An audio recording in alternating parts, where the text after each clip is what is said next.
वलम्मा और जब जाअहुम आई उनके पास किताबुन किताब मिन इंदिल्लाहि अल्लाह की तरफ से मुसद्दिकुन जो तस्दीक करने वाली है लिमा उसकी जो माअहुम उनके पास किताब मौजूद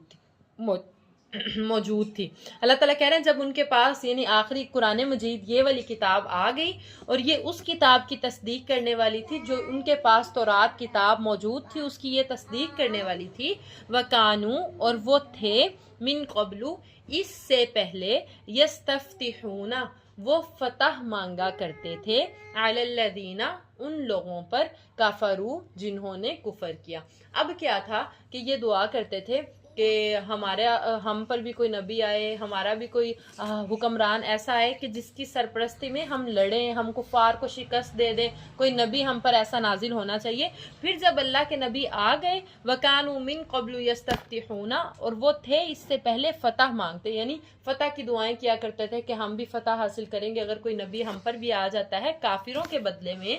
फलम्मा फिर जब जाअहुम आ गया उनके पास माअरफू जिसे उन्होंने पहचान लिया काफरू बिही तो उन्होंने इसका इनकार कर दिया। मैंने आपको बताया बड़ी हठधर्म कौम थी, जब नबी उनके पास आ गए, जब कुरान मजीद किताब उनके पास आ गई, पहचान गए। जैसे मैंने आपको बताया उनकी किताबों में मौजूद था कि एक आखिरी नबी आएगा जिस पर रिसालत नबूवत ख़त्म हो जाएगी, एक आखिरी किताब आएगी जिसके बाद कोई किताब नहीं होगी, कोई हुक्म नहीं होगा, उस पर अमल होगा। माअरफू उन्होंने उसको पहचान भी लिया, काफरू बिही फिर भी इनकार कर दिया। समझ आ गई। वकानु मिन क़ब्लु यस्तफ्तिहूना अलल्लज़ीना कफ़रू फलम्मा जाअहुम मा अरफू कफ़रू बिही और वो इससे पहले फतह मांगा करते थे उन लोगों पर जिन्होंने कुफर किया। फिर जब नबी और किताब उनके पास आ गई तो उसे उन्होंने पहचान लिया, फिर उसका इनकार कर दिया।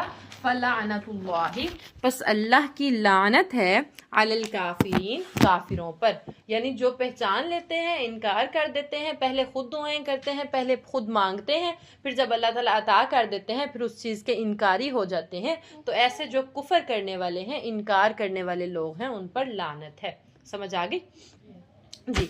बिसमा बुरा है अश्तरो उन्होंने बेच डाला बिही इसके ज़रिए से अनफुसहुम अपने नफ्सों को, यानी कितनी बुरी बात है जिसके ज़रिए से उन्होंने अपने नफ्सों को बेच डाला। वो बुरी बात क्या है वो आगे बयान होगी।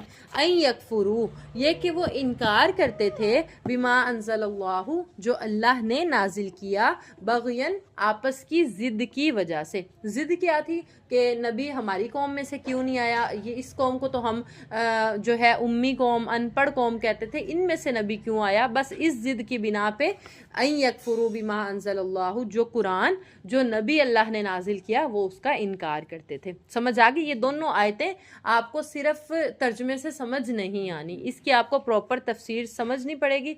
जो मैं समझा रही हूँ उसको प्रॉपर समझें ताकि आपको इसकी समझ आ सके।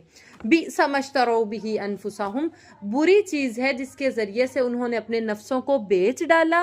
अन यकफुरू बिमा अंज़लल्लाहु बग़यन वो बुरी चीज़ ये है कि वो कुफर करते थे इस बात का आपस की ज़िद की वजह से जो अल्लाह ने नाजिल किया। अन युनज़्ज़िलल्लाहु तो अल्लाह ताला कह रहे हैं कि अल्लाह नाजिल करते हैं मिन फ़ज़लिही अपने फ़ज़ल को अला मन यशाउ जिस पर चाहते हैं मिन इबादिही अपने बंदों में से। यानी अल्लाह ताला कह रहे हैं आपकी चॉइस के मुताबिक, आपकी शौक़ के, आपकी जो है आपके मुताबिक तो मैंने नबी को या किताब को नहीं भेजना, मैं जिस पर चाहता हूँ अपना फ़ज़ल अपने बंदों में से नाजिल कर देता हूँ, उसको नबी बना देता हूँ। समझ आ गई।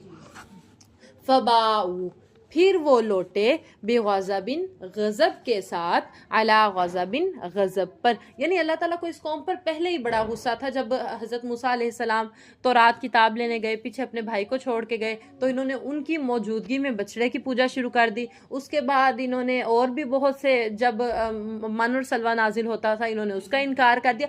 मुसलसल अल्लाह ताला को गुस्सा दिला रहे थे। और अब जो उन्होंने अल्लाह ताला को मज़ीद गुस्सा दिलाया वो इस बात पर कि अल्लाह से खुद मांगा इन्होंने कि एक नबी आए जिसकी सरपरस्ती में हम लड़ें, फिर हम भी फतह हासिल करें। फिर जब नबी आ गया उसको पहचान के फिर इन्होंने इनकार कर दिया। फबाऊ बिग़ज़बिन अला गज़ब پھر وہ لوٹے اللہ کے غضب کے ساتھ غضب پر، یعنی اللہ کو بہت ہی زیادہ ان پر غصہ آیا، شدید اللہ تعالیٰ کو ان پر غصہ آ گیا کہ یہ لوگ مسلسل ہٹ دھرمی کر رہے ہیں، ان کو سمجھ ہی نہیں آ رہی کہ ہم راہ راست پر آ جائیں، مسلسل نافرمانیاں، مسلسل انکار، وَلِلْكَافِرِينَ، اور ایسے کافروں کے لیے عذاب مہین، رسوا کرنے والا عذاب ہے، یعنی ان کو دنیا میں بھی جو عذاب دیا جائے گا وہ ان کو ذلیل کر دے گا لوگوں کے سامنے، اور جو آخرت میں ان کو سب کے سامنے عذاب ہوگا وہ بھی رسوا کن ہوگا۔